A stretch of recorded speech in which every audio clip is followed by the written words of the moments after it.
लकड़हारा और सोने की कुल्हाड़ी की कहानी। एक बहुत ही सुंदर गांव था, जिस गांव में एक लंबू नामक लकड़हारा रहता था। ये कहानी बहुत ही प्रेरणादायक है। इस कहानी को अंत तक देखें तभी समझ में आएगा और मज़ा भी आएगा। आज से बहुत समय पहले की बात है। एक गांव में लंबू नामक एक लकड़हारा रहता था।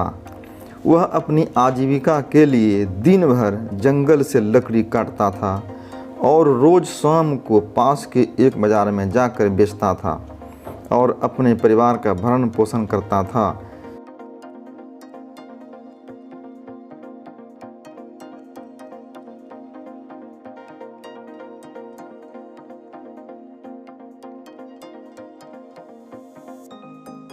एक दिन की बात है कि वो तालाब के पास में एक पेड़ काट रहा था। उसी समय जरा सा गलती हुई और उसके हाथ से छूट गई। उसके बाद कुल्हाड़ी उसके हाथ से उसी तालाब में गिर जाती है। उस नदी का बहाव और गहराई दोनों ज़्यादा थी। उस लकड़हारे ने अपनी कुल्हाड़ी को बहुत खोजा, पर वह कामयाब नहीं हुआ। अतः वह हार मानकर नदी किनारे बैठ गया और रोने लगा और बहुत देर तक रोता ही रहा।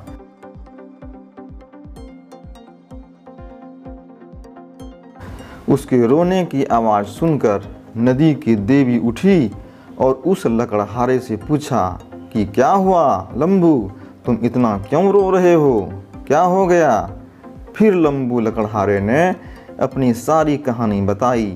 तब पानी की देवी को उस पर दया आ जाती है और पानी की देवी उस गरीब मेहनती लंबू लकड़हारे की मदद व सहयोग करने की पेशकश करती है। फिर क्या था, वह नदी की देवी उसकी मदद के लिए एकदम से गायब हो गई और नदी के अंदर से एक सोने की कुल्हाड़ी लेकर प्रकट होती है और उस गरीब लकड़हारे से पूछती है कि लंबू, क्या यह सोने की कुल्हाड़ी तुम्हारी है? लकड़हारा इस पर उत्तर देते हुए कहता है कि नहीं, मैं तो गरीब आदमी हूँ, मैं इतना महंगा कुल्हाड़ी कैसे रख सकता हूँ, इसलिए यह मेरे नहीं हैं। तब फिर एक बार फिर नदी की देवी पानी के अंदर जाती है और इस बार चांदी की कुल्हाड़ी लेकर वापस लौटती है और लकड़हारा को दिखाती है।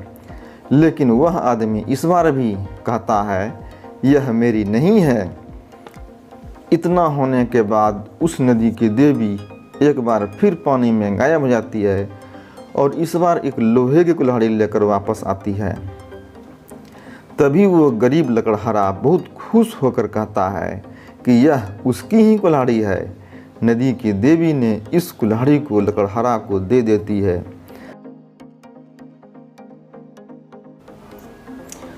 दोस्तों, आगे बढ़ने से पहले यदि आपको कहानी अच्छा लग रहा है तो सब्सक्राइब कर लें, लाइक करें और कमेंट भी करें कि आपको कहानी कैसा लग रहा है। इससे मुझे काम करने में अच्छा लगता है। तो बिना देर किए हुए फिर आगे बढ़ते हैं। लंबू लकड़हारा की ईमानदारी को देखकर बहुत खुश होती है।